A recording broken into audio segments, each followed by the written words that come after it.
Kami siap Tuhan menerima lawatan Tuhan. Kami siap memberi yang terbaik buat kemuliaan Tuhan. Terima kasih Bapa, terima kasih, kami bersyukur di dalam nama Yesus. Jemaat Tuhan yang siap beribadah, kita sama-sama katakan haleluya. Amin. Segala puji syukur hanya bagi Tuhan. Mari kita nyatakan sorak kita. Bersoraklah haleluya.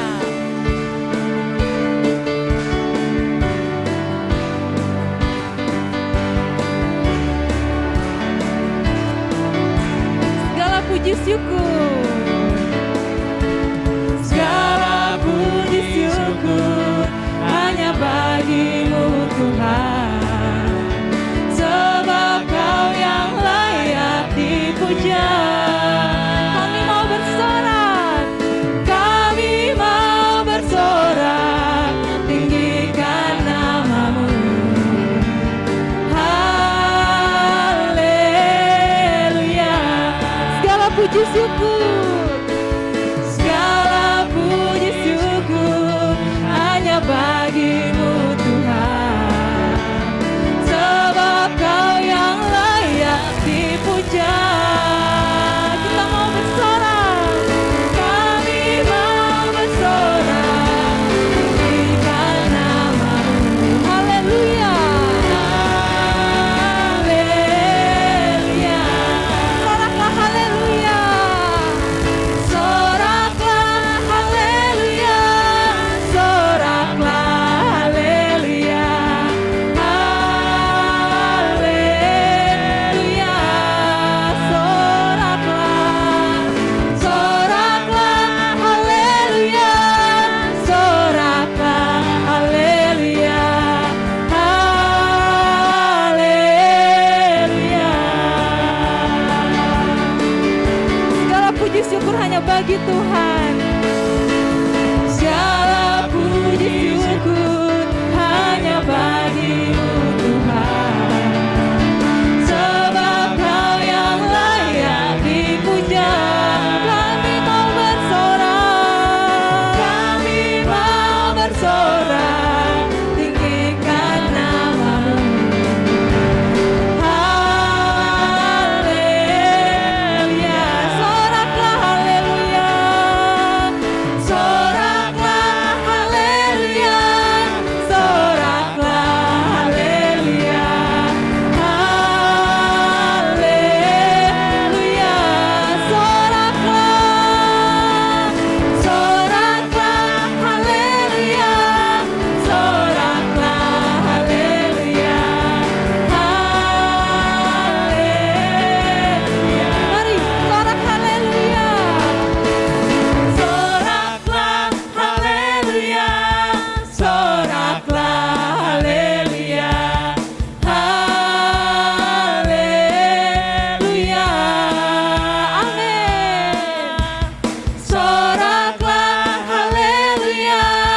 Soraklah haleluya. Haleluya. Sorak haleluya.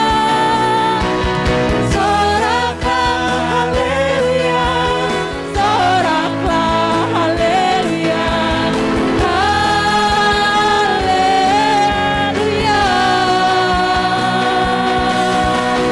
Soraklah haleluya. Soraklah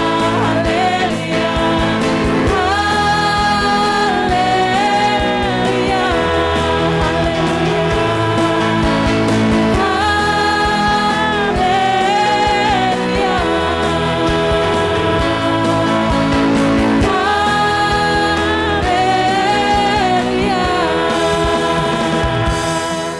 Kita mau katakan Yesus kekuatan di hidup kita, amin. Takkan gentar langkah kita. Kita angkat tangan kita, kita mau sorakan haleluya. Yesus, Kau kekuatan di hidupku.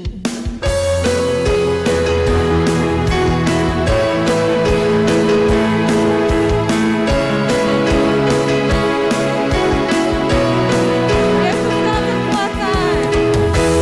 Yesus, Kau kekuatan di hidupku.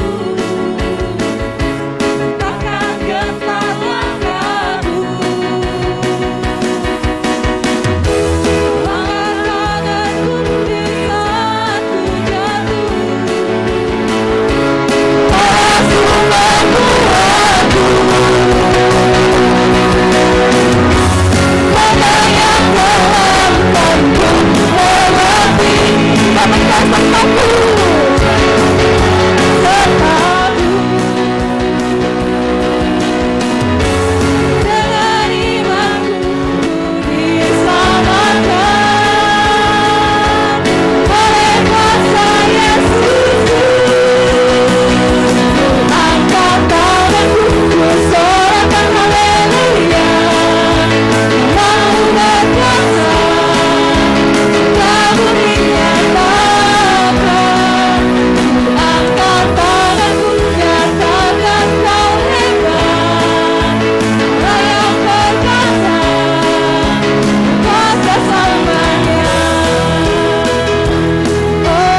maju ke depan, kita akan berdoa untuk anak-anak sekolah minggu.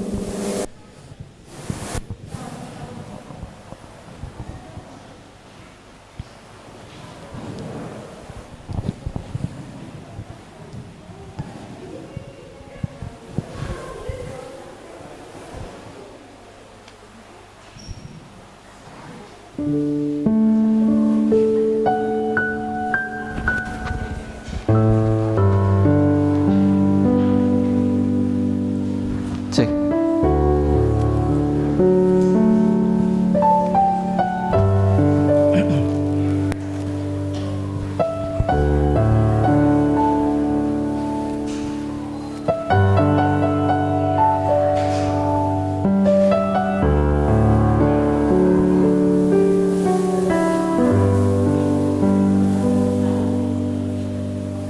Oke, baik.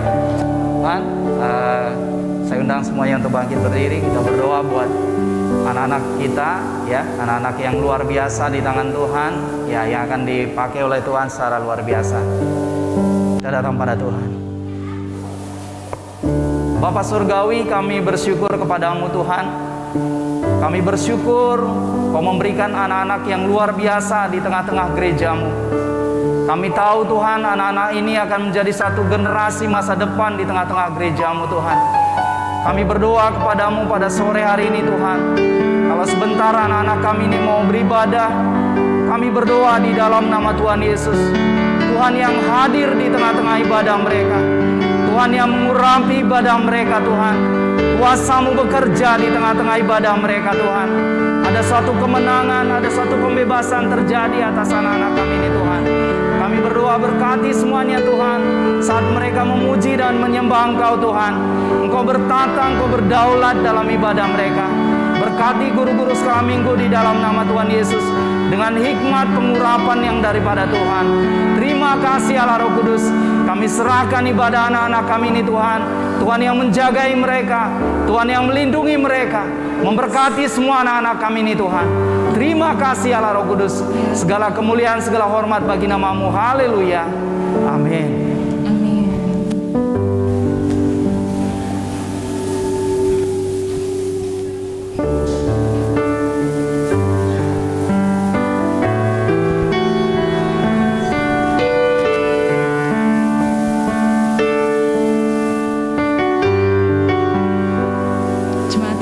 Siapkan hati kita untuk mendengarkan firman Tuhan. Terima kasih ya Bapa. Terima kasih Tuhan. Benar Tuhan. Sukacita kami Tuhan. Ketenangan kami ya Bapa. Kedamaian kami Tuhan. Hanya di dalam jalan-jalan-Mu Tuhan. Hanya ketika kami mengikuti cara-cara-Mu ya Tuhan.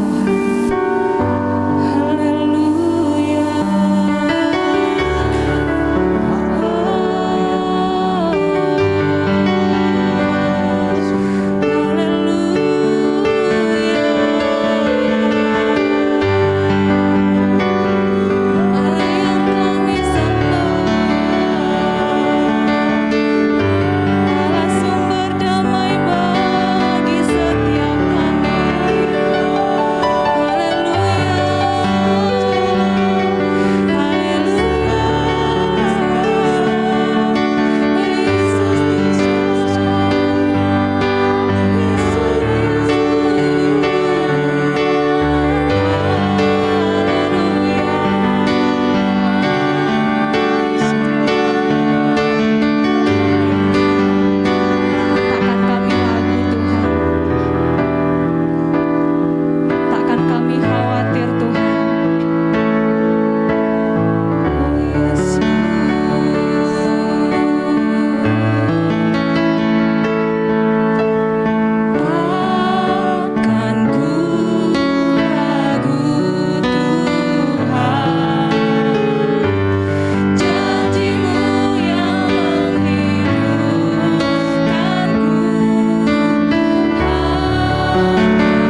Bapa Surgawi, kami sungguh bersyukur kepadamu Tuhan. Kami katakan bahwa Engkau Allah yang dahsyat, yang hadir bersama-sama dengan kami pada sore hari ini Bapa. Kami sungguh percaya Tuhan, ada sesuatu yang Tuhan mau rindukan nyatakan atas setiap kami gereja-Mu. Supaya sungguh Tuhan, kami boleh menjadi gereja yang sempurna di mata Tuhan. Kami senantiasa boleh diperbaharui di dalam firman-Mu Tuhan. Kami diperbaharui di dalam Engkau Tuhan. Mari Allah Roh Kudus, nyatakanlah apa yang menjadi kerinduan-Mu kepada setiap kami pada sore hari ini. Berbicaralah kepada kami jemaat-Mu Tuhan. Seluruh jemaat Tuhan yang ada di tempat ini, seluruh jemaat Tuhan yang ada di rumah-rumah, kami berdoa Tuhan, berbicara kepada kami pribadi lepas pribadi. Engkau yang melawat kami pada sore hari ini, Engkau yang menjamah setiap hati kami pada sore hari ini Tuhan. Terima kasih Allah Roh Kudus, Engkau yang beracara di tengah-tengah kami pada sore hari ini. Nyatakan apa yang menjadi kerinduan-Mu di tengah-tengah kami. Terima kasih Bapa, kami serahkan waktu ini ke dalam tangan-Mu. Hanya di dalam nama Yesus kami telah berdoa dan mengucap syukur. Haleluya. Bersama kepada Bapa. Amin. Oke, baik jemaat Tuhan, bersyukur hari ini kita sudah kembali beribadah ya, beribadah secara tatap muka ya, sekalipun mungkin harus tetap mengikuti protokol kesehatan ya. Tapi kita bersyukur oleh karena anugerah Tuhan, oleh karena kebaikan Tuhan, kita boleh bersama-sama ya. Mungkin ada yang kita sudah tidak ketemu selama 2 tahun. Ada yang mungkin 6 bulan kemarin, karena 6 bulan yang lalu kita sudah sempat ketemu juga ya. Tapi hari ini kita bersyukur semua karena anugerah Tuhan. Kita percaya bahwa ada sesuatu yang Tuhan rindukan atas setiap kita. Amin ya. Dan bersyukur kalaupun hari ini kita dibayang-bayangi juga oleh satu varian baru. Oleh karena COVID ini, kita berdoa bersama-sama supaya bangsa kita boleh dijagai oleh Tuhan, supaya bangsa kita boleh dilindungi oleh Tuhan. Kita doakan pemerintahan kita supaya benar-benar pemerintahan kita juga sigap dalam menanggapi setiap kondisi yang ada ini. Baik jemaat Tuhan, hari ini kita akan belajar bersama-sama bagaimana khotbah Yesus di bukit melalui. Kemarin kita sudah belajar di minggu pertama. Masih ingat apa yang disampaikan oleh kita Bu Pasti? Masih ingat? Membangun disiplin rohani. Kita diingatkan bagaimana kita mempraktekkan disiplin rohani. Minggu ketiga kemarin kita sudah dibagikan juga oleh Kak Titi bagaimana supaya setiap kita gereja Tuhan, tidak kebahagiaan kita tidak tergantung daripada kebahagiaan dunia ini, tapi kebahagiaan kita adalah tergantung daripada kebahagiaan yang diberikan oleh surga kepada setiap kita. Sehingga kebahagiaan kita tidak tergantung kepada hal-hal yang kelihatan. Hari ini kita mau belajar bagaimana khotbah Tuhan Yesus di bukit melalui Matius 6. Mungkin ini akan melanjutkan apa yang disampaikan di minggu pertama, di minggu kedua, dan minggu ketiga kemarin. Kita mau belajar bersama-sama bagaimana kita mempraktekkan disiplin rohani ini dalam kehidupan kita. Ya, dalam kita menjalani kehidupan rohani kita. Kita tahu apa yang tujuan kita menjadi disiplin rohani? Kita tahu, masih ingat? Apa yang menjadi tujuan Tuhan? Sehingga kita diingatkan supaya kita boleh hidup dalam disiplin rohani. Masih ingat ya? Dalam Matius 5 ayat yang ke-48 dikatakan, Tuhan rindu supaya setiap kita gerejanya boleh sempurna serupa dengan Kristus. Tuhan rindu supaya setiap kita gerejanya boleh sempurna serupa dengan Kristus. Itulah tujuan Tuhan kenapa kita hidup dalam disiplin rohani. Saya cerita sedikit Bapak Ibu saudara-saudariku. Sekitar tahun 2014 saya pernah kondisi sakit.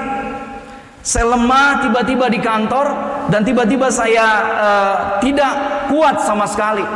Saya melihat pada waktu itu apakah hidup saya selesai pada hari ini. Saya ke belakang di dekat kamar mandi, saya terduduk di situ karena perasaan saya sempoyongan sekali dan tidak pernah saya rasakan seperti itu. Dan hari itu saya merasakan, padahal baru pagi-pagi saya baru duduk di kantor, saya mulai membuat perencanaan dalam hari itu. Tiba-tiba saya rasanya badan saya lemas sekali. Singkat cerita, saya periksa, ternyata pada waktu itu tensi saya tinggi, terus kolesterol saya tinggi, terus asam lambung saya naik. Nah, saya coba evaluasi kenapa terjadi dalam kehidupan saya. Ternyata selama ini saya tidak disiplin. Saya makannya mungkin harusnya makan jam 12 siang, terkadang saya makan jam setengah 3, jam 3. Saya kebut untuk melakukan, saya kejar bagaimana supaya kerjaan ini selesai. Yang kedua, saya istirahatnya juga tidak terlalu disiplin pada waktu itu. Terus saya juga tidak disiplin menjaga tubuh saya. Setiap Sabtu saya kerja dari Senin sampai hari Jumat. Hari Sabtu rasanya pengen tidur, padahal mungkin bisa berolahraga, tapi saya tidak lakukan itu. Melalui keadaan itu, melalui kondisi itu, akhirnya saya coba rubah lagi pola dalam hidup saya. Saya harus disiplin dalam pola makan. Saya harus disiplin dalam mengelola kehidupan saya. Saya harus berolahraga. Saya harus setiap pagi saya harus keliling di komplek. Saya push up, ya. Terus saya juga memanajemen stres, ya. Karena saya tahu itulah penyebab-penyebabnya semuanya. Nah, saya mau sampaikan Bapak Ibu Saudara, demikian kaitannya dengan kondisi rohani kita.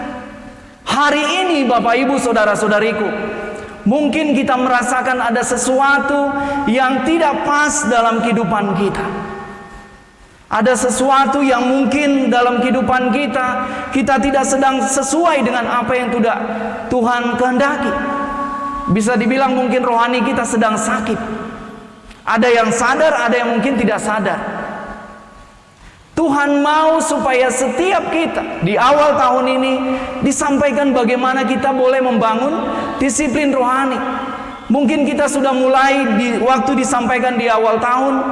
Mungkin mulai yang sebelumnya puasa kita sudah tidak puasa lagi. Bisa jadi mungkin saat teduh kita sudah bolong-bolong. Bisa jadi mungkin baca firman juga sudah tidak melakukan baca firman secara rutin. Bahkan mungkin perjumpaan-perjumpaan pribadi kita dengan Tuhan mungkin sudah kita tidak lakukan lagi. Sehingga banyak hal yang terjadi dalam kehidupan kita. Saya mau sampaikan bahwa ada 3 hal yang Tuhan mau kehidupan kita secara rohani. Adalah yang pertama adalah yang sering mengganggu kehidupan rohani kita, sehingga kita tidak menjadi serupa segambar dengan Kristus. Yang pertama adalah keangkuhan hidup. Yang kedua adalah keinginan mata. Yang ketiga adalah keinginan daging. Ini yang sering membuat kita tidak hidup sesuai dengan apa yang menjadi kehendak Tuhan. Sering sekali keinginan mata kita menguasai kita, sehingga kita tidak masuk kepada rencana-rencana Tuhan, sehingga kita tidak mendengar apa yang menjadi rencana Tuhan dalam kehidupan kita. Kita mau belajar apa yang Tuhan sampaikan di bukit kepada murid-murid, kepada orang-orang banyak, waktu Dia sampaikan melalui Matius 6 ini. Saya akan sampaikan buat setiap kita.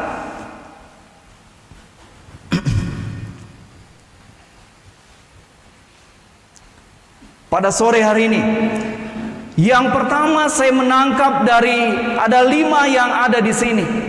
Bagaimana yang pertama itu adalah bagaimana Tuhan sampaikan dengan hal memberi sedekah.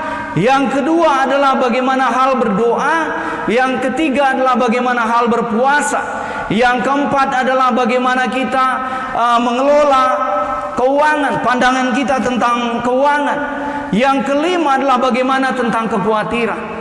Saya tangkap ada 3 hal. Yang pertama, Bapak Ibu saudara-saudariku, Tuhan rindu supaya dalam kita melakukan aktivitas rohani kita, Tuhan rindu supaya setiap kita melakukan untuk Tuhan, bukan untuk mengejar puji-pujian manusia, bukan untuk supaya dilihat orang lain kita lebih rohani daripada yang lain.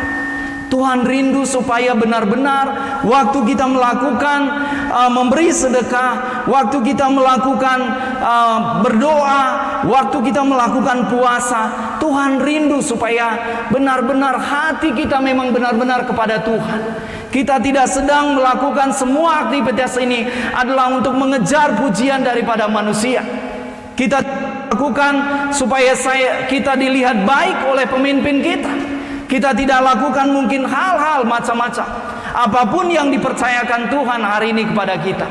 Saya menangkap, Tuhan sampaikan secara kuat bahwa Tuhan rindu supaya sungguh segala sesuatu yang kita lakukan, kita sedang lakukan untuk Tuhan. Dikatakan di Matius 6 ayat yang pertama, saya akan bacakan sampai dengan ayat yang kedua. Firman Tuhan katakan, hal memberi sedekah, ingatlah jangan kamu melakukan kewajiban agamamu di hadapan orang supaya dilihat mereka, karena jika demikian kamu tidak beroleh upah dari Bapamu yang di sorga. Ayat yang kedua, jadi apabila engkau memberi sedekah, janganlah engkau mencanangkan hal itu seperti dilakukan orang munafik di rumah ibadat dan di lorong-lorong supaya mereka dipuji orang. Aku berkata kepadamu, sesungguhnya mereka sudah mendapat upahnya. Saat kita melakukan aktivitas rohani kita, baik itu memberi sedekah, kalau kita lakukan untuk supaya dipuji oleh manusia, supaya dilihat oleh manusia, kita akan capek menjalani kehidupan ini. Kita akan lelah, karena kita akan melakukan semuanya bagaimana supaya kita dilihat baik. Kalau di dunia sekuler mungkin ada orang-orang melakukan seperti itu. Lakukan mungkin aktivitas pekerjaan supaya kelihatan pimpinan bagus, bahkan terkadang menekan orang-orang di bawah supaya penilaian dia. Tapi kita sebagai anak-anak Tuhan, kita melakukan seluruh aktivitas rohani kita lakukan semuanya untuk Tuhan. Tuhan mau supaya Dia senang melihat bahwa kita melakukan semuanya dengan tulus, sehingga kita melakukan ini tanpa beban. Sekalipun mungkin kita tidak diberikan pujian oleh orang-orang di sekeliling kita, kita tidak terganggu karena kita sedang melakukan semuanya untuk Tuhan. Kita tidak sedang melakukan buat manusia. Satu ketika, Bapak Ibu saudara-saudariku, saya dimintain tolong oleh seorang saudara pada waktu itu menjemput dan mengantarkan anaknya ke sekolah. Kami bersama-sama dengan teman saya berganti-gantian. Nah, terkadang hari hujan kami harus naik motor menjemput, kami mengantar ke sekolah. Nanti siang mungkin setelah dia selesai sekolah, kami jemput lagi, kami antar lagi ke rumah. Nah, saya sampaikan kepada teman saya, kalau seandainya kita lakukan ini untuk abang ini, kita akan kecewa. Karena pada waktu kita, apa yang kita sudah lakukan ini dia tidak balas kepada kita, kita akan kecewa kepada dia. Tapi kalau kita lakukan ini buat Tuhan, kita tidak akan pernah kecewa. Karena kita tulus melakukan ini, kita tulus melakukan semuanya. Demikian halnya yang disampaikan oleh Tuhan Yesus kepada seluruh orang yang ada di bukit itu, seluruh jemaat Tuhan, bahwa Tuhan rindu supaya setiap murid-murid dan orang banyak yang ada di sana melakukan dalam hal memberi sedekah. Lakukanlah semuanya untuk Tuhan. Dikatakan bahwa engkau memberi dengan tangan kananmu, jangan sampai tangan kirimu melihat. Kalau hari ini mungkin banyak orang memposting juga, tidak masalah kalau seandainya itu untuk memberikan motivasi, kembali ke sikap hati. Tapi kalau sikap hati ini menunjukkan bahwa saya lebih memberi daripada yang lain, saya rasa ini adalah suatu yang salah. Sebulan yang lalu kami ada ikatan alumni, ya. Ada rekan kami yang meninggal, alumni waktu saya kuliah. Ada adik kelas kami langsung posting, ayo kita kumpulan, saya sekian, terus diikuti lagi dengan yang lain. Ada kakak yang lain sampaikan, bro, tidak pas kalian buat seperti ini. Kalau bisa dibuat satu BSC-nya. Jangan sampai gara-gara ini kita terganggu. Karena dibilang waktu kita memberi, jangan sampai orang lain mengetahui. Jangan sampai ini menjadi sumber kesombongan buat kita. Kita sampaikan, oh, saya sudah bekerja, sukses, saya bisa lebih memberi. Dulu mungkin kami di kampus sama-sama, saya bisa memberi lebih banyak daripada rekan-rekan saya. Jangan sampai ada sikap yang seperti itu, sehingga apa yang kita tabur Tuhan tidak berkenan. Tuhan rindu tadi bahwa dikatakan bahwa mereka sudah mendapatkan upahnya.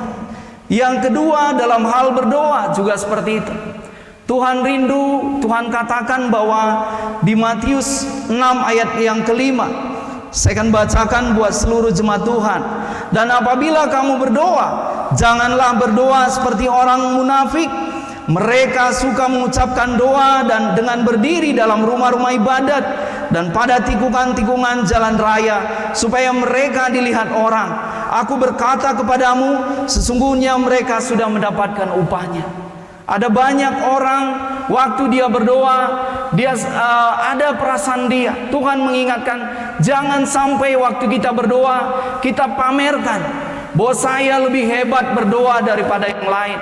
Bahkan kita melihat bahwa oh, kata-kata saya lebih bagus.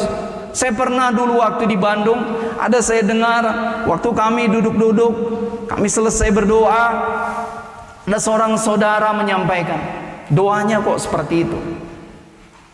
Saya pikir dia seorang sudah rohani, tidak pantas dia menghakimi orang mau doa seperti apa. Tergantung dari pertumbuhan orang masing-masing. Ada yang mungkin berdoanya dia susah menyusun kata-kata, ada juga mungkin pintar menyusun kata-kata. Tuhan katakan bahwa doa kita tidak ditentukan oleh bagusnya kata-kata kita. Yang Tuhan lihat adalah bagaimana sikap hati kita. Ini yang saya sampaikan tadi, bahwa dari tiga hal ini Tuhan rindu bahwa kita tidak sedang mempamerkan dan kita tidak sedang mengejar puji-pujian, kita tidak sedang mengejar pengakuan dari orang-orang di sekeliling kita, sehingga kita akan capek dalam kita melayani Tuhan. Tapi kalau kita melayani Tuhan dengan segala kemampuan kita, dengan segala kekuatan kita, saya percaya bahwa Tuhan senang melihat kita. Ya. Yang berikutnya adalah dalam hal berpuasa. Saya bacakan bahwa dari Matius 6 ayat 16 sampai dengan ayat yang ke-18.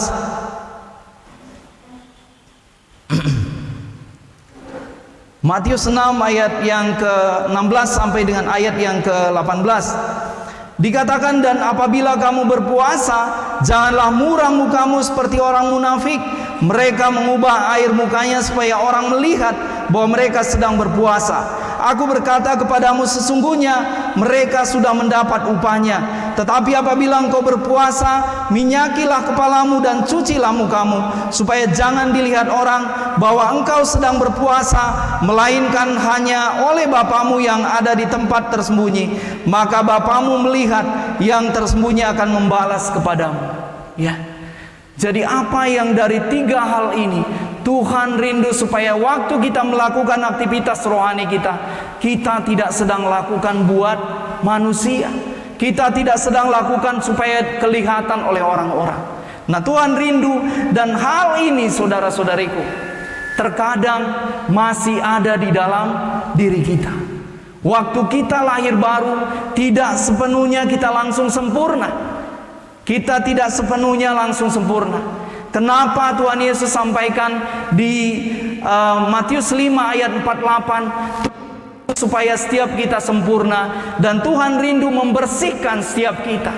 Sama halnya dari hal-hal yang tadi, dari daging kita ini biasanya pengen dipuji, daging kita ini biasanya pengen diakui. Sehingga pada waktu kita tidak dipuji, pada waktu kita tidak diakui, terkadang daging kita ini terganggu. Tapi kalau seandainya kita sudah dibereskan, mau dipuji kah, mau diakui kah, biasanya orang tidak terganggu. Karena menyadari dengan sungguh bahwa apa yang sedang saya lakukan ini, saya lakukan buat Tuhan.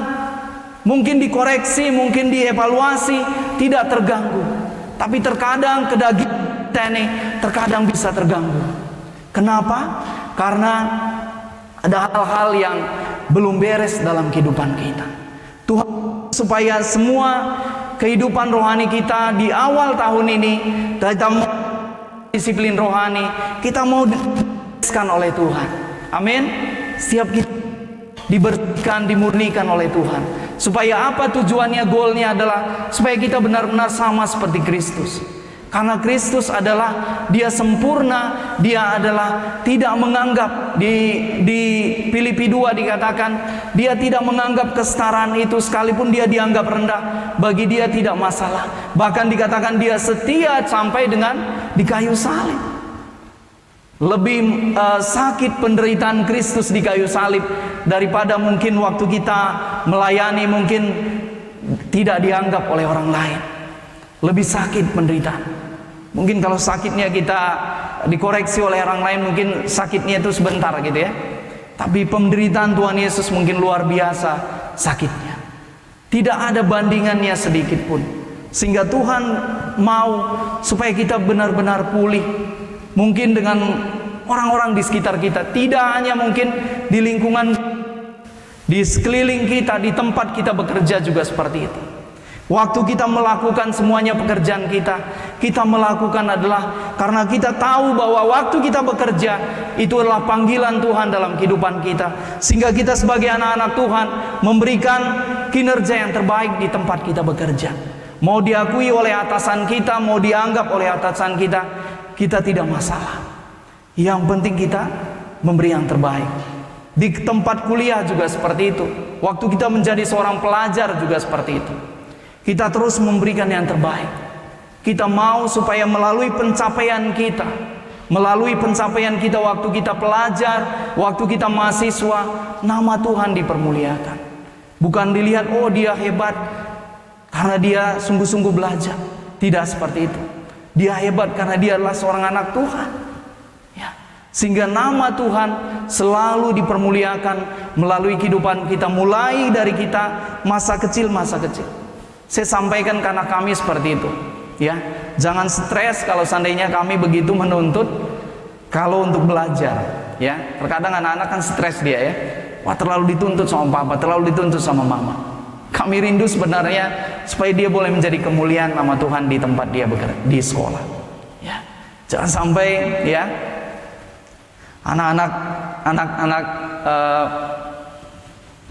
anak-anak Tuhan gitu ya, selalu berada di urutan-urutan ke belakang. Ya, saya rasa tidak. Makanya kami juga melakukan, apa yang kita harus lakukan supaya anak-anak kita leskan. Ada bagian-bagian yang kita lakukan. Tujuannya adalah apa? Supaya Tuhan dimuliakan. Ya, bukan untuk supaya dipuji di tujuan-tujuan yang lain. Tidak seperti itu. Yang berikutnya, Bapak Ibu, saudara-saudariku, dari Matius 6 ayat 19 tentang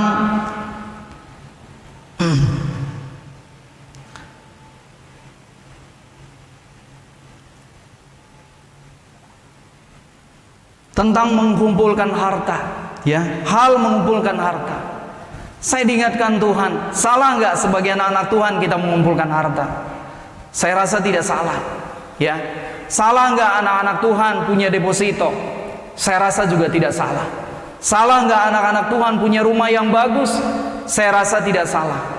Salah nggak anak-anak Tuhan punya fasilitas-fasilitas yang lain bagus? Saya rasa tidak salah. Saya pernah diingatkan Tuhan kuat, ya, waktu saya dulu masih bekerja, bagaimana tentang bangsa Israel, bangsa Mesir, ya, mengalami kekeringan selama 7 tahun.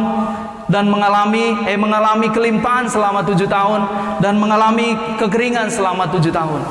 Apa yang diberikan hikmat kepada Yusuf pada waktu itu? Supaya bangsa Mesir menyimpan pada waktu mereka sedang berkelimpahan. Jangan sampai hari ini ya kita dapatkan supaya gaji kita gaji 5 juta, mau gaji 10 juta, mau gaji 15 juta, habis terus. Hati kita tidak kuat gitu ya. Lihat yang baru beli, lihat HP yang baru beli, ya tidak kuat. Nah, saya rindu supaya benar-benar anak-anak Tuhan juga menjadi pengelola yang baik. Ada bagian-bagian, ada pos-pos yang harus kita buat, ya. Dan di sini saya tangkap apa yang menjadi yang Tuhan rindukan, hal mengumpulkan harta. Tuhan tidak mau lebih kita lebih daripada apa yang kita miliki dibanding daripada Dia. Tuhan kebanggaan kita tidak ditentukan daripada kita miliki hari ini, tapi Tuhan mau supaya kebanggaan kita adalah Dia. Jangan sampai kita menjadi kebanggaan kita adalah harta kita, sehingga waktu kita mungkin bergaul dengan bersama-sama dengan komunitas kita akan lebih disegani kalau seandainya saya punya ini, pencapaian saya ini. Tapi saya mau sampaikan sore hari ini Bapak Ibu saudara-saudariku, nilai kita tidak ditentukan oleh apa yang kita miliki, tapi nilai kita ditentukan oleh siapa pemilik hidup kita. Tuhan mau seperti itu terjadi dalam kehidupan kita, bukan apa yang kita miliki. Sehingga mungkin kita bersusah payah, kita berjuang habis-habisan untuk mencapai itu, sehingga kita tidak habisnya akan berburu itu terus. Tidak ada lagi waktu kita untuk bersekutu dengan Tuhan, tidak ada lagi waktu kita beribadah bersama-sama dengan Tuhan, tidak ada lagi waktu kita mungkin mengunjungi orang-orang, karena hati kita benar-benar terpaut kepada harta tadi. Yang harusnya kita beribadah, kita juga sibuk untuk mencari supaya harta saya lebih banyak daripada orang lain. Tuhan tidak mau seperti itu. Saya dapatin bahwa Tuhanlah yang terutama dalam kehidupan kita. Makanya di awal tadi saya sampaikan, salah enggak anak Tuhan memiliki? Tidak salah. Anak-anak Tuhan harus kelihatan wow, anak-anak Tuhan harus kelihatan bagus. Kalau bisa bajunya, sepatunya harus yang branding juga. Tapi tidak itu yang menjadi terutama Bapak Ibu. Tidak itu yang hal utama. Tuhan rindu supaya Dia tidak tergantikan oleh apapun juga. Jangan sampai gara-gara kita memburu harta, jangan sampai gara-gara kita sibuk mencari harta, tidak ada lagi waktu kita bersekutu, tidak ada lagi waktu kita membangun hubungan pribadi kita dengan Tuhan. Tuhan tidak mau seperti itu. Bahkan mungkin kalau seandainya 24 jam waktunya kurang, saya harus cari uang terus. Saya percaya bahwa Tuhan tidak mau seperti itu. Dikatakan di Amsal 10 ayat yang ke-22, susah payah tidaklah menambahinya, kerja keras tidaklah menambahinya, tapi berkat Tuhanlah yang menjadikan kita kaya. Saya sampaikan bahwa apakah kita tidak bekerja keras? Kita harus bekerja keras. Tapi jangan sampai kita lupa gara-gara kita kerja keras, tidak ada lagi waktu kita tidak ingat lagi Tuhan. Tapi Tuhan ingatkan bahwa berkat Tuhan, sehingga kerja keras yang kita lakukan diberkati oleh Tuhan. Jangan sampai kita kerja keras lupa sudah mengingat Tuhan, lupa sudah berkunjung kepada orang-orang yang membutuhkan, lupa sudah beribadah, lupa sudah saat teduh. Terkadang jam 5 pagi saya harus buat planning cepat-cepat, tidak ada lagi waktu mungkin bersekutu dengan Tuhan. Tuhan rindu supaya harta ini tidak menjadi yang terutama dalam kehidupan kita. Ini memang harus dimiliki oleh semua anak-anak Tuhan. Saya percaya bahwa misi itu perlu didukung oleh apa yang kita miliki. Fasilitas-fasilitas itu perlu supaya kita pergi bisa jauh, tidak hanya berkutik di kota ini, tapi kita bisa pergi ke tempat demi tempat. Ya, itu harus kita miliki. Tapi Tuhan rindu, saya mau sampaikan sore hari ini, Tuhan tidak mau hati kita terpaut ke sana. Tuhan tidak mau dinomorduakan. Tuhan tidak mau lebih daripada yang lain. Tuhan mau Dia yang terutama. Dikatakan di Matius 6 ayat yang ke-24, tak seorang pun dapat mengabdi kepada dua tuan, karena jika demikian ia akan membenci seorang dan mengasihi yang lain, atau ia akan setia kepada seorang dan tidak mengindahkan yang lain. kamu tidak dapat mengabdi kepada Allah dan kepada Mammon. Tuhan tidak mau waktu-waktu kita habiskan hanya untuk mengejar yang namanya tadi Mammon. Tuhan rindu, dialah yang terutama. Makanya firman Tuhan, berkat Tuhanlah yang menjadikan kita kaya, susah payah tidaklah menambahinya. Apakah kita harus kerja keras? Harus kerja keras. Kerja keras kita ini diberkati oleh Tuhan, sehingga kita berbeda dengan orang-orang di sekitar kita. Orang lain mungkin bisa bersusah payah, tapi dia tidak ada lagi waktu untuk beribadah, tidak ada waktu lagi untuk bersekutu, berkunjung kepada orang-orang, tidak ada lagi waktu. Tapi kita bekerja keras, tapi kita mengingat, melibatkan Tuhan dalam kerja keras kita, sehingga kerja keras kita diberkati oleh Tuhan. Ya. Jangan sampai ya kita tidak menikmati juga berkat yang kita dapatkan hari ini. Ya. Saya barusan dapat WA gitu ya. Ada teman saya dulu di Danamon, dia meninggal ya. Saya rasa usianya juga masih belum begitu tua. Ya, saya lihat setahun terakhir dia sakit-sakitan.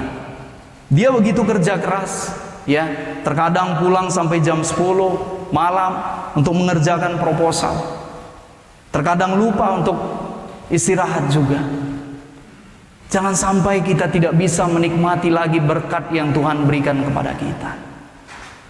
Tuhan mau supaya setiap kita bisa menikmati setiap berkat yang kita ini. Jadi kita nikmati. Kita bekerja keras, kita libatkan Tuhan juga dalam kerja keras kita. Berikutnya saya sampaikan tentang khotbah Tuhan Yesus tentang kekhawatiran.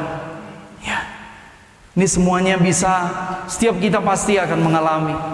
Pada waktu pandemi, saya secara pribadi pun khawatir, tidak bisa dipungkiri.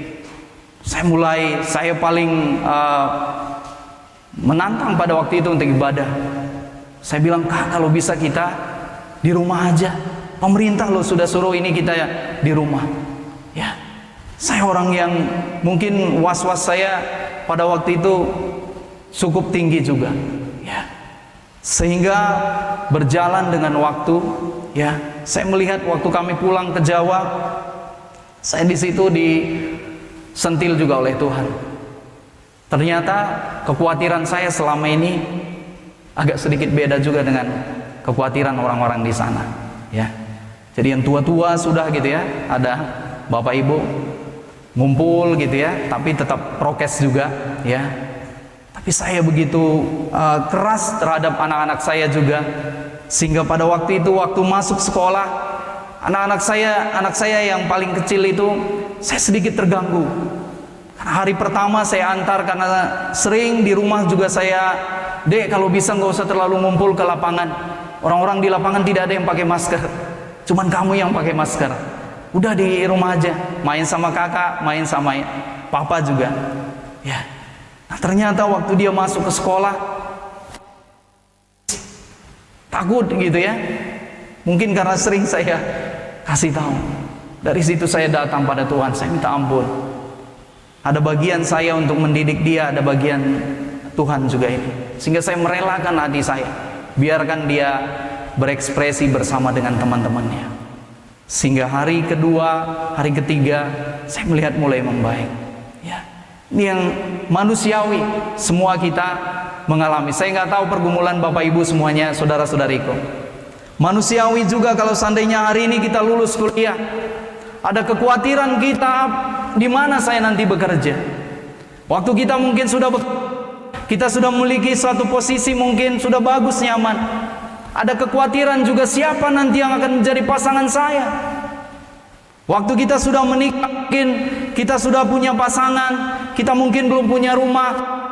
Ada kekhawatiran kita juga, apa yang menjadi nanti, di mana kami tinggal. Ya. Manusiawi, Bapak Ibu, saudara-saudariku. Tapi saya mau sampaikan pada sore hari ini, firman Tuhan katakan bahwa orang yang khawatir adalah orang yang sama dengan orang yang tidak percaya kepada Tuhan. Orang yang khawatir adalah orang yang tidak percaya kepada Tuhan. Sehingga kekhawatirannya sangat-sangat kuat. Firman Tuhan katakan di Matius 6 ayat 25 sampai dengan ayat 28. Kita akan baca bersama-sama Matius 6 ayat yang ke-25 sampai dengan ayat yang ke-28.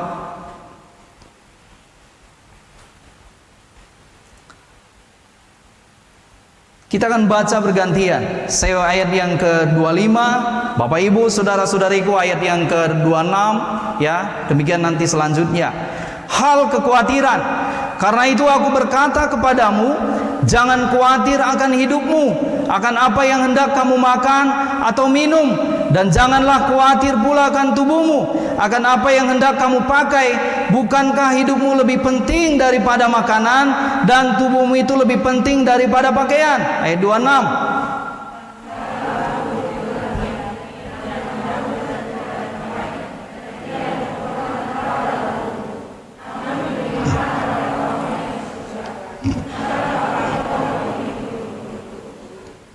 Ayat 27, siapakah di antara kamu yang karena kekhawatirannya dapat menambahkan sehasta saja pada jalan hidupnya? Ayat 28. Terkadang kekhawatiran kita ini yang tidak melihat lagi kebesaran Tuhan. Kita tidak mempercayai bahwa Tuhan sanggup melakukan hal-hal yang dahsyat dalam kehidupan kita. Waktu saya harus memutuskan pensiun di tahun 2020, pada waktu itu saya bergumul berat. Saya memikirkan bahwa kalau waktu saya masih bekerja, saya punya fasilitas kesehatan dari swasta. Kalau saya sudah pensiun, saya akan dapat fasilitas kesehatan dari istri saya, itu BPJS. Seperti apa ya, mungkin kami akan masuk ke rumah sakit yang ini. Pikiran saya sudah macam-macam, dan membuat hati saya begitu, malam itu saya tidak bisa tidur karena kekhawatiran yang sebenarnya tidak penting. Terus kekhawatiran yang kedua, seperti apa nanti kalau seandainya saya tidak punya income? Seperti apa? Saya dihantui, dan sehingga saya susah tidur pada waktu itu. Gelisah, mau maju, berpikir, mau mundur, serba salah. Orang dunia katakan simulakama. Mau lanjut mikir, kalau lanjut pindah segmen, belum tentu nanti saya berhasil di segmen itu, dan disuruh saya mengundurkan diri. Mungkin saya tidak akan mendapatkan fasilitas sesuai dengan aturan pensiun. Kalau saya tidak lanjut, seperti apa nanti terjadi dalam kehidupan kami. Singkat cerita, ketakutan itu menghantui saya. Ternyata setelah saya datang kepada Tuhan, saya dapat damai sejahtera, dan ternyata puji Tuhan, sehat-sehat.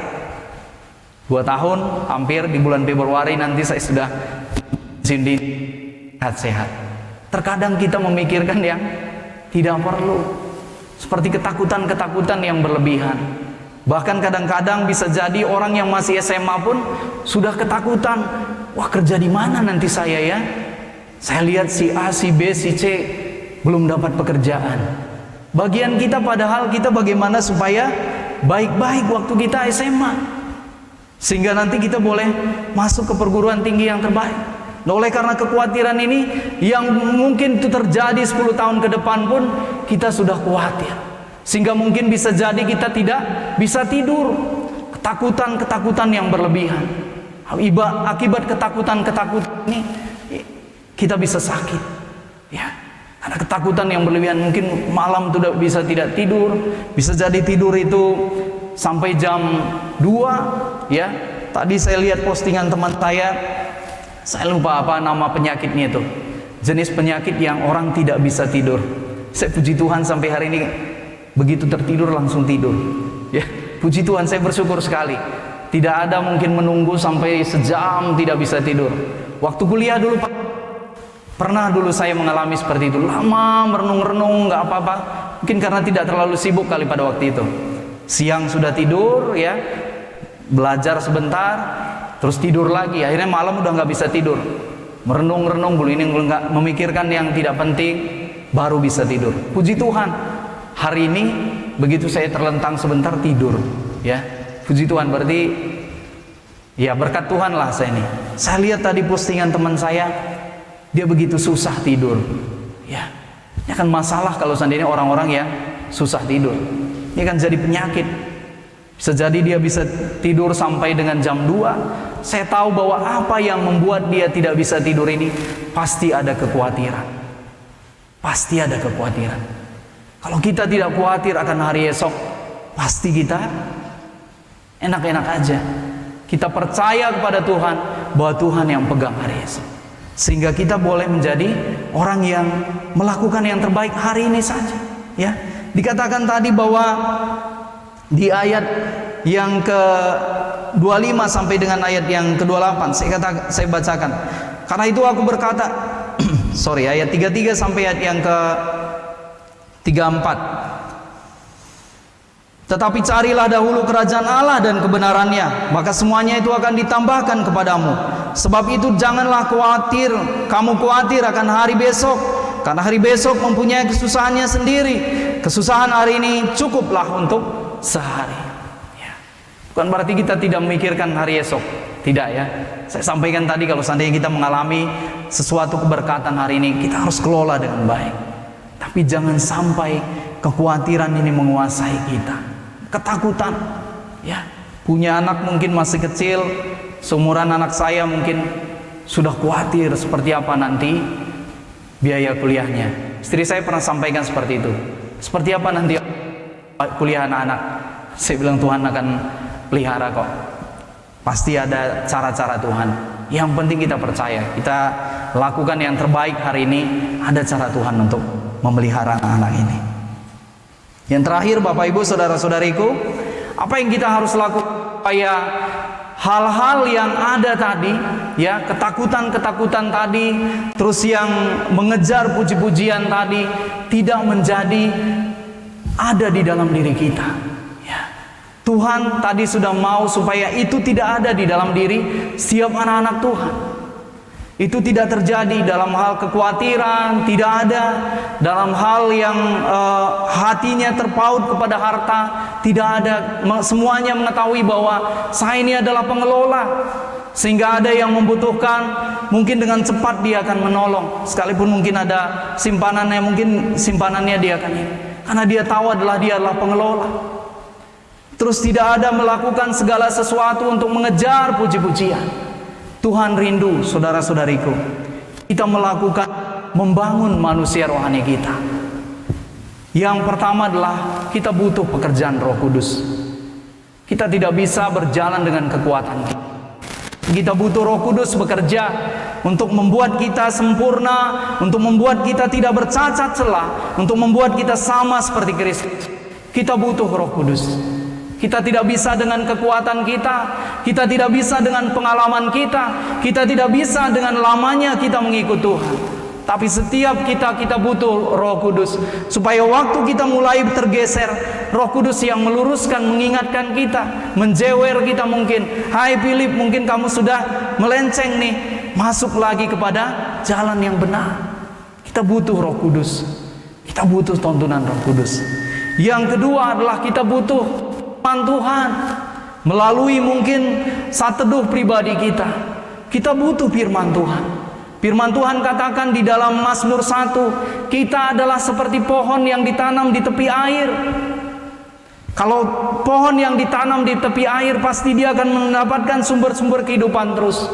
Waktu kita dekat dengan Tuhan, waktu firman Tuhan ada di dalam diri kita, kita akan bertumbuh dan menghasilkan buah-buah yang baik. Yang ketiga adalah kita boleh membangun manusia kita melalui pemuritan dengan kelompok PA. Di sana kita dinasihati. Kemarin kami PA keluarga, saya terberkati dengan satu kebenaran firman Tuhan. Saya akan bukakan buat setiap kita dari Amsal 19 ayat yang ke-20. Amsal 19 ayat yang ke-20. Saya bacakan buat setiap kita. Dikatakan di sini, dengarkanlah nasihat dan terimalah didikan, supaya engkau menjadi bijak di masa depan. Jadi waktu kita di PA-kan, waktu kita dimuridkan, mungkin ada orang-orang yang menasihati kita. Tujuannya adalah supaya kita menjadi bijak di masa depan. Jangan berpikir kalau seandainya kita dimuridkan, kita akan diatur oleh pembimbing kita. Tidak. Tapi kalau ada orang-orang yang menasihati kita, berarti kita akan menjadi bijak di masa depan. Saya akan ceritakan sedikit, saudara-saudariku. Kami di-PA-kan oleh keluarga Bang Anton. Pada waktu kami memutuskan pengen pulang, hati saya begitu berat untuk pulang. Istri saya pengen sekali untuk pulang karena sudah 2 tahun tidak ketemu dengan orang tua.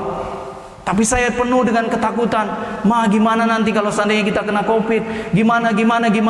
Saya penuh dengan seperti itu. Dan waktu pembimbing kami datang, kami cerita, saya sampaikan alasan-alasan. Bang, pemerintah juga belum mengizinkan untuk kita melakukan mobilisasi yang banyak. Benar.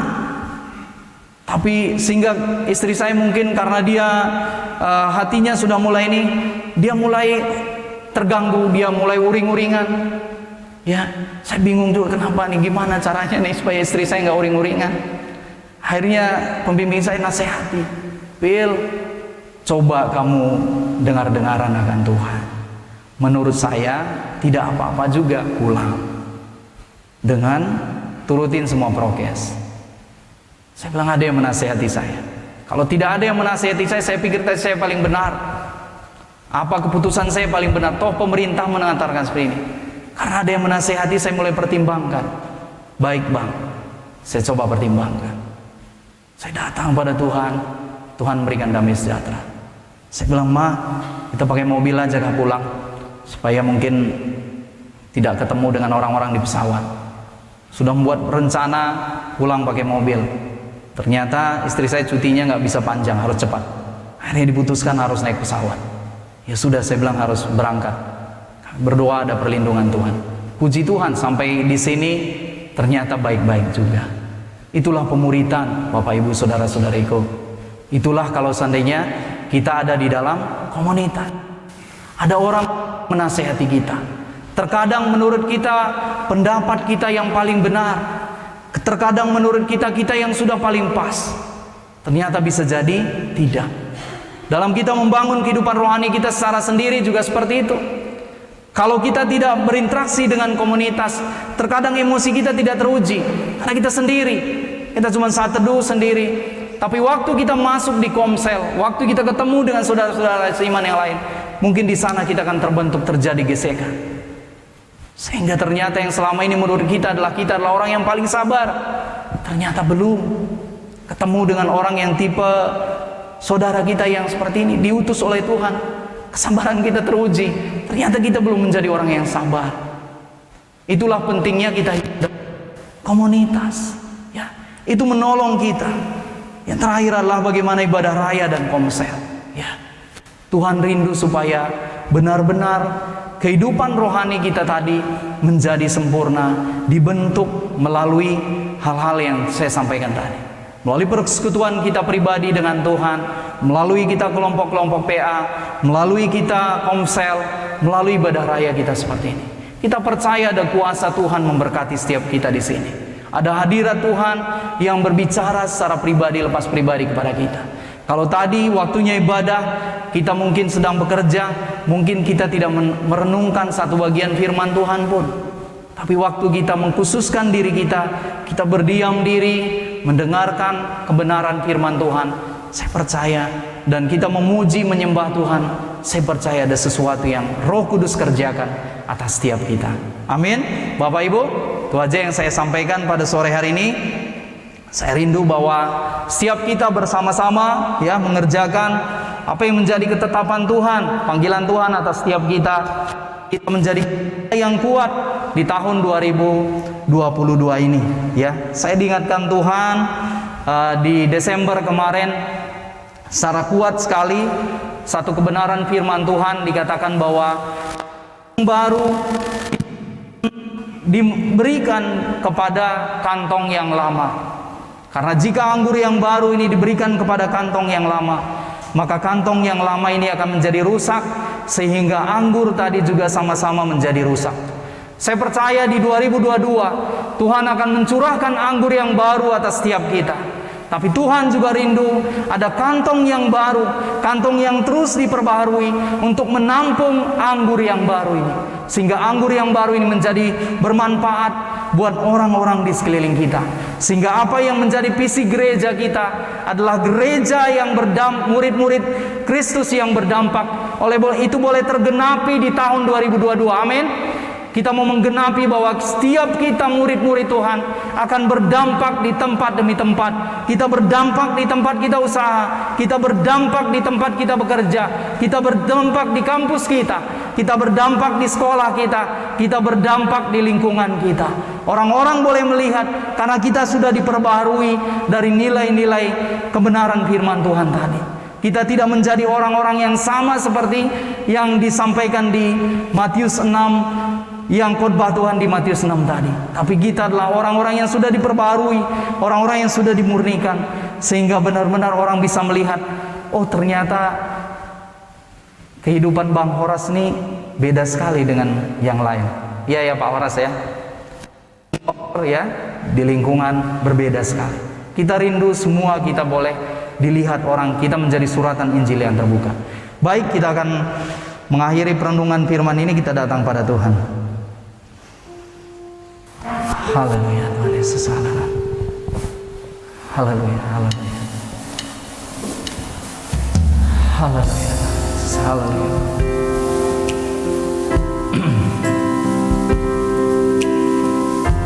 Jesus ya. Bapa Surgawi, kami sudah merenungkan kebenaran firman-Mu. Kami berdoa supaya setiap kebenaran yang boleh kami dengar pada sore hari ini, baik seluruh jemaat yang ada di tempat ini, semua jemaat yang ada di rumah-rumah, kami rindu Tuhan, manusia rohani kami terus mengalami pembaharuan di dalam Engkau Tuhan. Ada Roh Kudus-Mu yang memperbaharui kami. Kami diperbaharui di dalam kelompok PA kami diperbaharui di dalam komsel kami diperbaharui dalam ibadah raya kami Tuhan. Kami diperbaharui di dalam pertemuan-pertemuan pribadi kami dengan Engkau Tuhan. Sehingga benar Tuhan, kami boleh menjadi orang-orang yang tidak melayani oleh karena mengejar puji-pujian manusia. Kami menjadi orang-orang yang tidak terpaut hati kami kepada harta. Kami menjadi orang-orang yang tidak khawatir akan hari esok, karena kami percaya bahwa Tuhan pegang hari esok. Saya doa seluruh jemaat Tuhan untuk bangkit berdiri. Haleluya.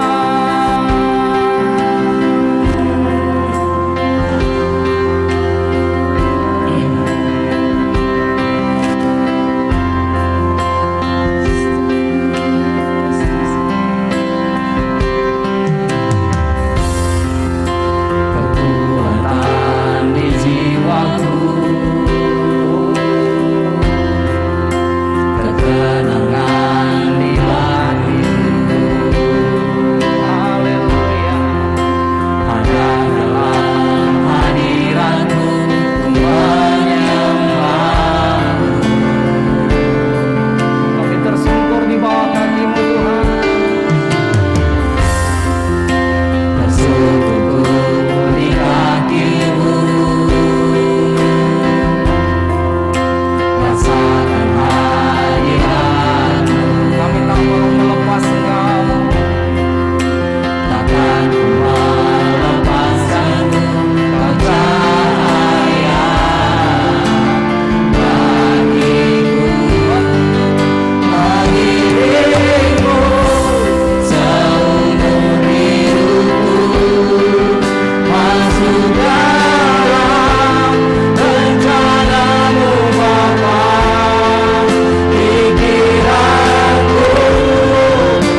yang terus mencari wajah-Mu Tuhan.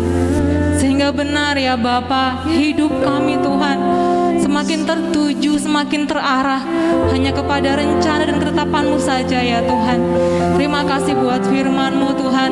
Engkau menetapkan setiap kami tidak mundur ya Tuhan, tetapi kami terus maju menjadi pelaku-pelaku firman yang kuat ya Tuhan. Terima kasih ya Bapa, kami bersyukur. Sebentar kami akan memberikan persembahan Tuhan. Kami bawa yang terbaik untuk kemuliaan nama Tuhan. Sebab kami bangga punya Allah seperti-Mu ya Bapa. Hanya di dalam nama Yesus Kristus Tuhan. Haleluya. Amin. Bapak Ibu, kita akan kumpulkan persembahan. Jemaat Tuhan bisa nanti jalannya keluar dari sayap kanan dan kiri, nanti kembalinya lewat tengah, supaya kita tidak tertumpuk dan tidak bertabrakan. Kita mau katakan, Yesus kau dahsyat, kau sungguh hebat.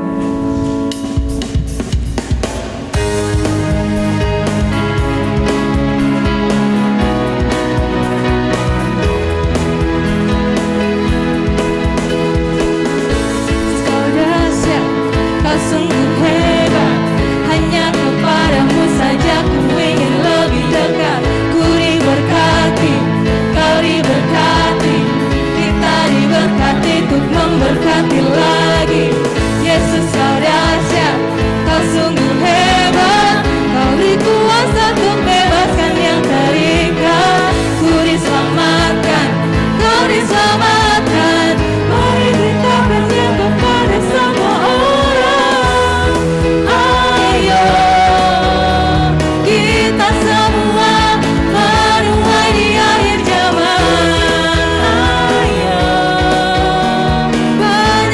Jiwa menanti uluran tangan. Yesus kau dahsyat, kau sungguh hebat, hanya kepadamu saja ku ingin lebih dekat. Ku diberkati, kau diberkati, kita diberkati untuk memberkati lagi. Yesus kau dahsyat, kau sungguh hebat, kau beri kuasa untuk bebaskan yang terikat. Ku diselamatkan, kau diselamatkan, mari beritakannya kepada semua orang. Ayo kita semua menuai di akhir zaman. Ayo banyaklah jiwa menanti uluran tangan. Ayo kita semua menuai di akhir zaman. Ayo banyaklah jiwa menanti uluran tangan. Amin. Jemaat Tuhan, kami GKKD Banjarbaru bersuka cita kalau ada Bapak Ibu Saudara-saudari yang baru pertama kali beribadah bersama-sama dengan kami di tempat ini maupun secara online. Ada yang baru pertama kali bergabung. Kalau belum ada, yuk mari kita gerakan lagi semangat menjangkau jiwa. Amin. Kita akan dengarkan informasi pelayanan sepanjang 1 minggu ke depan. Shalom jemaat Tuhan, selamat datang di Gereja Kristen Kemah Daud Banjarbaru. Berikut kami sampaikan informasi pelayanan selama 1 minggu ke depan. Komsel mahasiswa 1-7 dilaksanakan hari Kamis 27 Januari pukul 18 WITA secara onsite dan online melalui Zoom. Komsel profesi dilaksanakan hari Jumat 28 Januari pukul 19 WITA secara online melalui Zoom.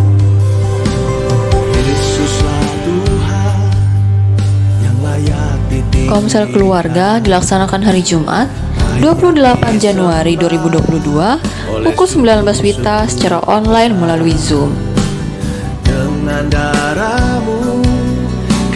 Komsel pelajar dilaksanakan hari Sabtu 29 Januari 2022 pukul 13 WITA secara online melalui Zoom.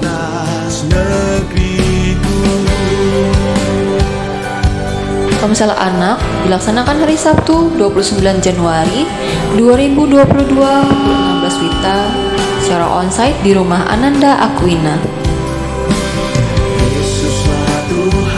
Ibadah sekolah hari Minggu dilaksanakan hari Minggu 30 Januari 2022 pukul 16 WITA secara onsite di Aula Agape 2. Berikut kami sampaikan informasi ulang tahun jemaat selama 1 minggu ke depan. Kami mengucapkan selamat ulang tahun kepada Saudara Jan Peter Chandra Sihaan pada tanggal 26 Januari.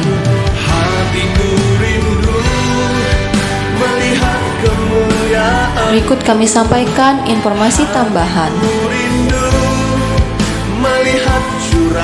Perayaan Natal Anak dan Keluarga dilaksanakan hari Sabtu 29 Januari 2022 pukul 16 WITA secara onsite di Aula Agape dan online via Zoom. Ibadah raya pada hari Minggu 30 Januari 2022 pada pukul 16 WITA dilaksanakan secara onsite di Aula Agape dan secara online via Zoom. Berikut kami sampaikan gerakan 5M. Yang pertama memakai masker, yang kedua mencuci tangan dengan sabun, yang ketiga menjaga jarak, yang keempat menghindari kerumunan, dan yang kelima membatasi kegiatan di luar rumah. Stay safe and stay healthy. Sekian yang dapat kami sampaikan. Selamat hari Minggu, selamat beribadah. Tuhan Yesus memberkati. Indonesia, bagi kemuliaan-Mu.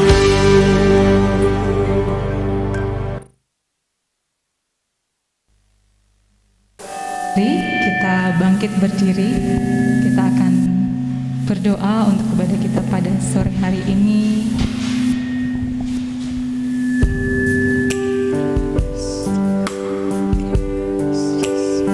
Kami muliakan Engkau Tuhan.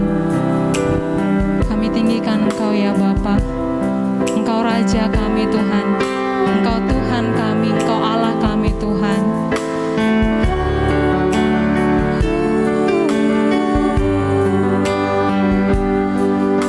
Yes Tuhan.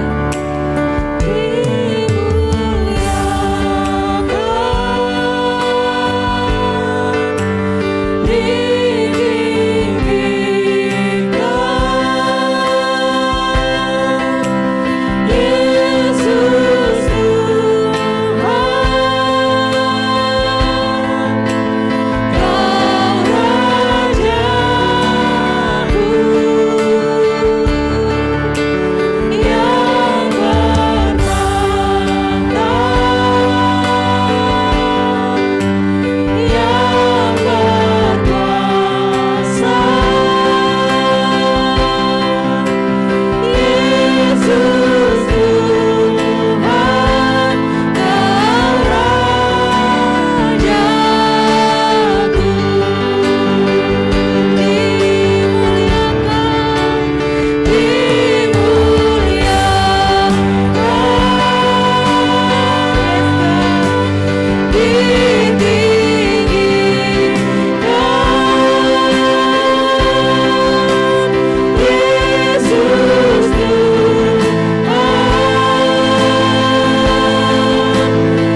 hanya bagi Engkau, sebab Engkau kepala gereja yang hidup, yang memerintah sampai selama-lamanya. Terima kasih ya Tuhan buat pertolongan-Mu, sehingga kami dapat mengakhiri ibadah kami pada sore hari ini. Sebelum kami mengakhiri ya Tuhan, kami terus berdoa buat bangsa kami Indonesia ya Tuhan. Kami percaya ya Tuhan bahwa saat kami terus berseru-seru kepada Tuhan, menyatakan apa yang Kau mau atas bangsa ini ya Tuhan, bahwa bangsa kami ya Tuhan, bangsa yang Kau kasihi Tuhan, bangsa ini Tuhan Engkau ingin pulihkan ya Tuhan. Kami memberkati presiden kami, wakil presiden kami, supaya Tuhan yang melindungi mereka, Tuhan yang memberikan hikmat kepada mereka di dalam memimpin bangsa ini ya Tuhan. Mari ya Tuhan, kami berdoa supaya seluruh Tuhan program-program pemerintah kami, supaya semua bisa berjalan dengan baik dalam nama Yesus. Kalau pemerintah kami sedang bergigih Tuhan untuk Tuhan memberantas korupsi, kolusi, nepotisme, kami berdoa supaya campur tangan Tuhan yang ajaib itu bisa semua terlaksana, dibersihkan Tuhan di setiap Tuhan bidang-bidang yang selama ini banyak para korupsi, kolusi, nepotisme di sana ya Tuhan. Terima kasih ya Tuhan. Kami juga terus menjaga keamanan bangsa kami, supaya bangsa kami Tuhan jagai, dijauhkan daripada bangsa ini kerusuhan, kekacauan ya Tuhan. Dan setiap orang-orang yang anti dengan presiden kami, yang merancang-rancangkan yang buruk atas bangsa ini, saat ini kami gagalkan setiap rencana-rencanamu. Kami tidak izinkan setiap rencana-rencana si jahat yang mencoba mengganggu keamanan bangsa ini. Kami tidak izinkan terjadi dalam nama Yesus. Kuasa perlindungan Tuhan, kuasa penyertaan Tuhan terus ada atas bangsa ini dalam nama Yesus Kristus ya Tuhan. Bapa, kami berdoa segala pembangunan dilakukan oleh pemerintah kami, supaya semua bisa terlaksana dengan baik ya Tuhan, supaya Tuhan banyak lapangan pekerjaan ya Tuhan, dan pendapatan bangsa kami semakin banyak Tuhan, sehingga Tuhan pembangunan bisa dilaksanakan lebih besar lagi ya Tuhan, sehingga seluruh rakyat Indonesia ini Tuhan bisa menjadi sejahtera Tuhan, makmur ya Tuhan. Kami berdoa di dalam nama Yesus Kristus ya Tuhan. Terima kasih ya Tuhan, terima kasih. Benar kami berdoa supaya Tuhan varian baru Tuhan tidak Tuhan begitu berdampak atas bangsa kami ya Tuhan. Kalau saat ini mulai ada kota-kota tertentu mulai ada PPKM, kami berdoa supaya semua diikuti aturan-aturan yang dibuat pemerintah ya Tuhan, supaya COVID varian baru ini Tuhan tidak bisa berkembang besar Tuhan atas Indonesia Tuhan. Kami ingin bangsa ini maju kembali ya Tuhan, bisa bangkit kembali perekonomiannya ya Tuhan. Terima kasih Tuhan. Kami juga berdoa buat saudara-saudari kami yang terkena bencana banjir ya Tuhan, gempa bumi ya Tuhan, ataupun banyak Tuhan bencana-bencana terjadi. Kami mohon Kau hadir di sana ya Tuhan. Mari Tuhan, pakailah pemerintah kami Tuhan, dimampukan untuk menanggulangi semuanya, dan pakailah gereja-gerejamu juga mengambil bagian ya Tuhan untuk Tuhan perpanjangan tangan-Mu Tuhan. Mari bangkitkan seluruh gereja-gereja di Indonesia, supaya gereja-gereja di Indonesia ya Tuhan benar-benar Tuhan gereja yang benar-benar mau menjadi saksi Tuhan, menjadi terang dan garam Tuhan, bisa membawa kabar baik Tuhan, khususnya Tuhan kepada STA ya Tuhan. Mari Roh Kudus Engkau bekerja. Kami gereja-Mu di tempat ini Engkau yang juga tolong kami, supaya keberadaan kami sebagai gereja Tuhan kalau di tahun ini visi gereja Tuhan murid Kristus yang berdampak ya Tuhan. Kami rindu setiap jemaat yang Tuhan percayakan ada dalam gereja ini memiliki kualitas seorang murid ya Tuhan, bukan anak-anak ya Tuhan. Mereka terus bertumbuh, dipertumbuh semakin dewasa Tuhan, semakin mengenal pribadi-Mu lebih lagi Tuhan, semakin mengalami kasih-Mu, kuasa-Mu, semakin Tuhan dimampukan Tuhan, bisa Tuhan menjadi terang dan garam Allah dimanapun mereka berada. Sehingga lewat kehidupan kami Tuhan, kami membawa dampak Tuhan bagi kota kami, bagi bangsa ini ya Tuhan. Terpuji nama-Mu Tuhan. Mari berkati setiap pelayanan yang ada ya Tuhan, komsel-komsel yang diadakan mulai Tuhan online dan dan onsite kami berdoa, campur tangan Tuhan yang luar biasa bekerja ya Tuhan, supaya tidak ada satupun Tuhan dari orang-orang Tuhan percayakan ini tidak mengalami pertumbuhan rohani. Mari ya Tuhan, buatlah kami Tuhan semakin rajin Tuhan, dijauhkan daripada kami kekendoran rohani, tapi biarlah roh kami menyala-nyala untuk melayani Tuhan. Kalau dulu kami semangat untuk komsel, kalau akhir-akhir ini kami sudah mulai tawar-menawar, kami tahu ya Tuhan, itu tidak berasal daripada Tuhan. Iblis merancangkan kegagalan, iblis merancangkan kemunduran, tapi Tuhan merancangkannya Tuhan. Tuhan kebaikan bagi kami. Tuhan merancangkan Tuhan, kami tidak berpusat kepada diri sendiri, tapi Tuhan rancangkan supaya kami menjadi berkat bagi banyak orang. Ini kami gerejamu, pakai kami Tuhan lebih luar biasa lagi Tuhan. Secara khusus kami berdoa buat Natal keluarga dan anak-anak di minggu hari Sabtu nanti ya Tuhan. Kami berdoa campur tangan Tuhan bekerja di sana, supaya melalui acara ini Tuhan, keluarga-keluarga, anak-anak di gereja Tuhan semakin sehati sepikir, semakin maju di hari-hari ke depan. Terima kasih Bapa buat sore hari ini Engkau yang sudah menolong kami untuk kami beribadah.